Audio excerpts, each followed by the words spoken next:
Wala pa rin talaga sa piling na nakakagising ka ng maaga kasi ang dami mo nga naman magagawa.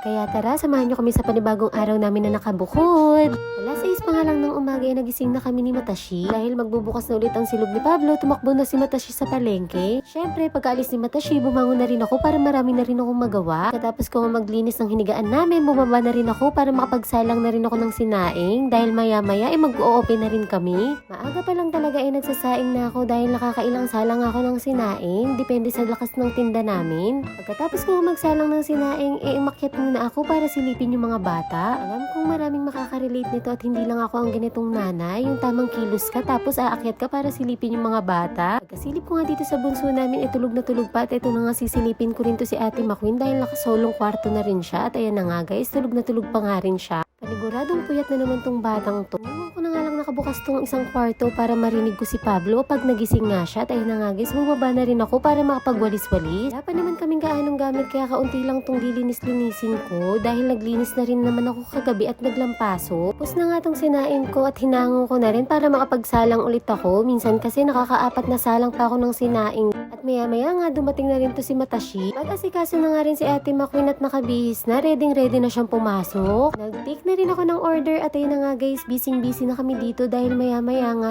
magdi-deliver na si Matashi sa munisipyo. Ito talaga yung pinaka-bonding namin ni Matashi sa umaga, yung mag-take ng order at mataranta. Nakakatuwa nga guys dahil wala pang isang buwan tong business namin na silog ni Pablo pero ang dami na naming customer talaga. At ayun na nga yung mag-ama ko at papasok na si Ate McQueen at magdi-deliver na rin si Matashi. Hahatid na nga niya si Ate McQueen dahil mamaya may service naman yun pa uwi. At ayun na nga guys, meron naman customer na for pick up. At ako nang bahala dito habang si Matashi busy naman sa pagdi-deliver. At ayun na nga si Ate, salamat po. Regular customer namin to si Ate ngayon, kapitbahay na namin. Lulubos-lubusin na nga namin yung pahinga namin at kakain na rin kami. At ayun na nga, makakakain na rin ng tindera at tindero nyo. Kain tayo guys, hanggang dito na lang. Bye!